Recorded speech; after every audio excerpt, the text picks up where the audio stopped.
Imagine waking up on a warm July day in 1973 and hearing the most impossible news of the century. The dragon was gone. July 20th became the date that literally stopped time in Hong Kong and sent massive shockwaves across the entire globe. Bruce Lee, the man who seemed to have finally figured out the secret to human perfection, was dead at the age of only 32. Can you even wrap your head around that? 32 years old. It just didn't make any sense then, and honestly, it barely makes sense now.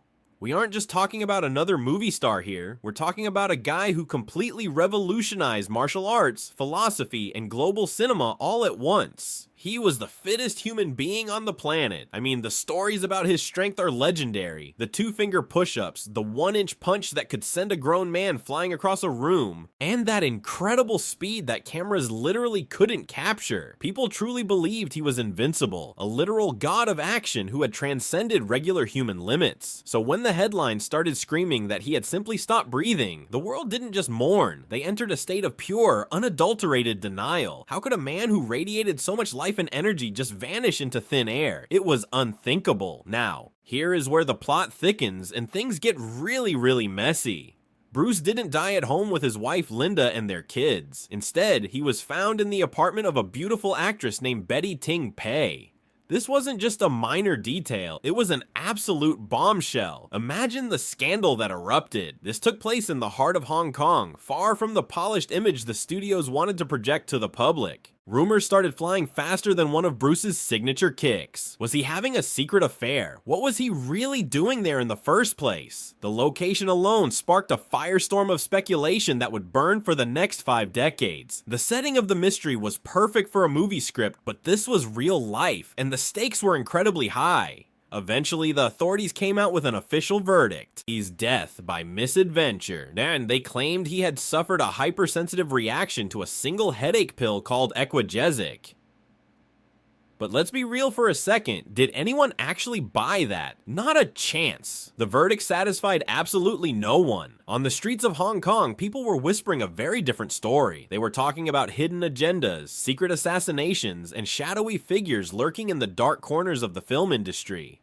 The misadventure tag felt like a lazy band-aid on a massive gaping wound of a mystery. What makes this even more tragic is the timing. Bruce Lee was standing on the absolute precipice of global superstardom. His masterpiece, Enter the Dragon, was just weeks away from being released in the United States. He was about to become the biggest star in the world, breaking down racial barriers that had stood for generations. He was finally going to show the West what a Chinese hero truly looked like. But instead of walking the red carpet and enjoying his triumph, he was being laid to rest. It's the kind of timing that feels almost scripted by fate, leading many to wonder if there was a darker reason behind his sudden exit from the stage. Was it really just a simple pill for a headache? Or was something far more sinister lurking in the shadows of the Hong Kong film industry? You have to remember that Hong Kong at the time was a bit of a wild west. There were whispers of the triads, those powerful Chinese mobs wanting a piece of the action. But wait, there's more to this chilling story. This wasn't even the first time Bruce had a brush with death that year. Just a few months earlier, in May, he had collapsed during a dubbing session for Enter the Dragon. He was having seizures, his brain was swelling, and it was a terrifying warning sign that everyone seemed to overlook once he got back on his feet and returned to his intense training. This death still haunts Hollywood and Hong Kong 50 years later because it feels unfinished. Before we continue, subscribe to the channel and tell us in the comments where you are watching from.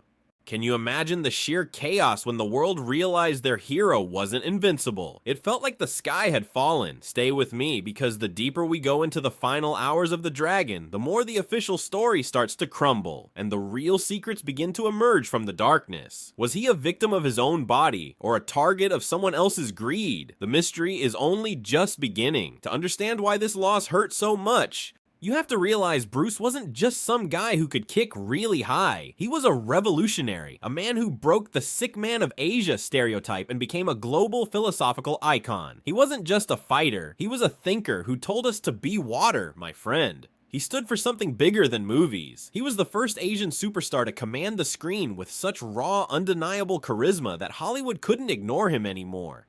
But behind that invincible screen persona, there was a man who lived a life as complex as his martial arts style. This brings us back to that fateful afternoon at Betty Ting Pei's apartment. Who was she, really? To the public, she was just a young actress, but her presence in Bruce's final hours sparked a firestorm of controversy. Why was the biggest star in the world in her bedroom instead of at home with his wife, Linda Lee Cadwell? They were supposedly discussing the script for Game of Death, but the details are still so incredibly blurry. The timeline of those final hours is like a ticking clock of tragedy. Around 2 p.m., Bruce met producer Raymond Chow at his own home to discuss the new film. By 4 p.m., they had driven over to Betty's place. Everything seemed normal until Bruce complained of a pounding headache around 7 p.m.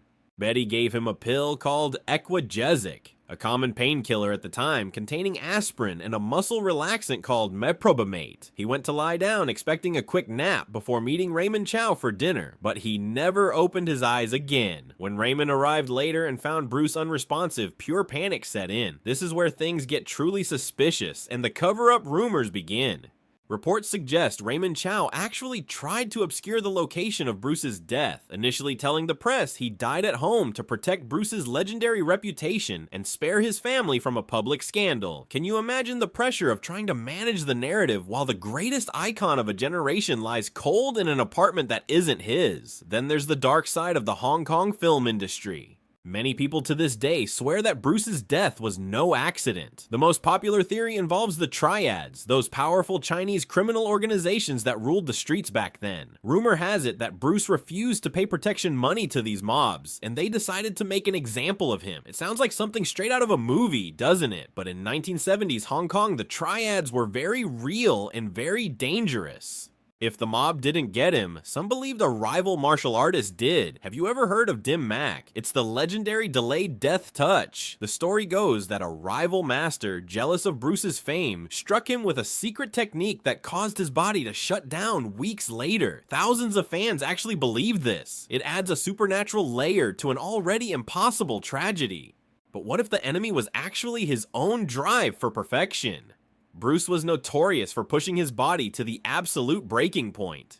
Did you know he actually had the sweat glands removed from under his armpits? He hated the way sweat looked on his clothes during filming, but those glands are vital for cooling the body down. Combine that with the brutal Hong Kong heat and his insane training schedule, and you have a recipe for disaster.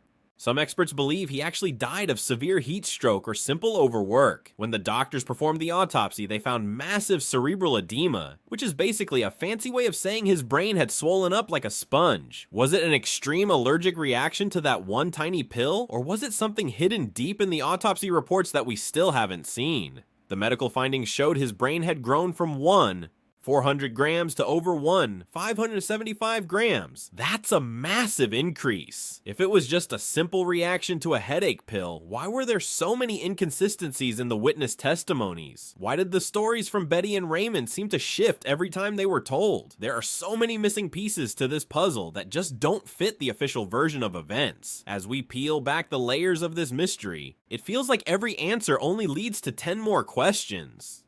But wait, because the story of the Lee family tragedy doesn't even stop with Bruce.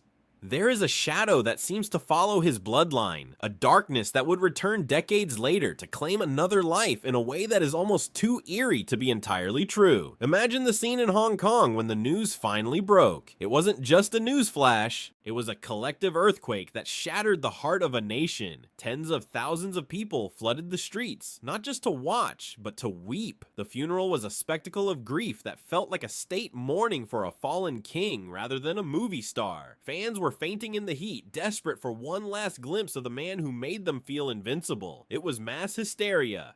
Proving Bruce wasn't just a celebrity, he was a symbol of pride and power. The dragon was gone, and the void he left behind was filled with a loud, agonizing silence that echoed from the back alleys of Kowloon to the bright lights of Hollywood. In the middle of this storm stood Linda Lee Cadwell. Imagine the weight on her shoulders. Not only had she lost her husband, she had to navigate a toxic whirlpool of rumors. While the world whispered about cheating scandals, secret affairs with Betty Ting Pei, and even claims of drug use, Linda stood tall. She fought tirelessly to maintain Bruce's dignity, focusing on his philosophy and his art rather than the sensationalized headlines. She wanted us to remember the man who taught us to be like water, not tabloid trash. Even her strength couldn't stop the whispers from growing into a roar as the years went by. Then, the story took a turn that seems almost too cruel to be real. 20 years after Bruce's passing, the Lee family curse became a household term. His son, Brandon Lee, was on the cusp of his own superstardom while filming The Crow. In a freak accident, a prop gun ended his life on set. How does lightning strike the same family twice in such a bizarre and tragic way? This wasn't just a coincidence to many. It was proof that something dark was following the Lee bloodline. People started looking back at Bruce's own films, specifically Game of Death, where his character is shot on a movie set. The parallels were hauntingly accurate, fueling the fire of supernatural theories that refused to die. But let's bring it back to science, because the mystery took a wild turn recently. In 2022, a group of specialists proposed a brand new theory: water intoxication. They suggested that Bruce might have died from hyponatremia. Essentially, his kidneys couldn't process the excess water he was drinking. Bruce was known for a liquid diet, used marijuana, which increases thirst, and was under immense physical stress. Could the man who told us to be water have actually been killed by it? It's a mind-blowing irony. Does that make it easier to accept, or just more heartbreaking? Of course, we can't ignore the supernatural side of things. Some say the feng shui of his home was all wrong, disturbed by the removal of a protective mirror. Others talk about the demons his father supposedly feared, a darkness destined to claim the firstborn son. Whether you believe in spirits or science, the mystery has served a strange purpose. It didn't just end his life, it immortalized him. Bruce Lee didn't age or fade away. He stayed forever young, forever fast, and forever legendary. So where do we stand? Was it a massive cover-up by Raymond Chow to save a reputation? Was it a freak reaction to a pill? Or is there a secret still buried in that Hong Kong apartment? We might never have a smoking gun, but maybe that's part of the dragon's magic. His departure remains as murky as the deepest ocean, leaving us to wonder, what if? Bruce taught us that the key to immortality is living a life worth remembering. He certainly did that. Do you believe the official reports, or is your gut telling you there's something more? Let us know in the comments. Don't forget to like and subscribe for more deep dives into the legends. Until next time, stay legendary.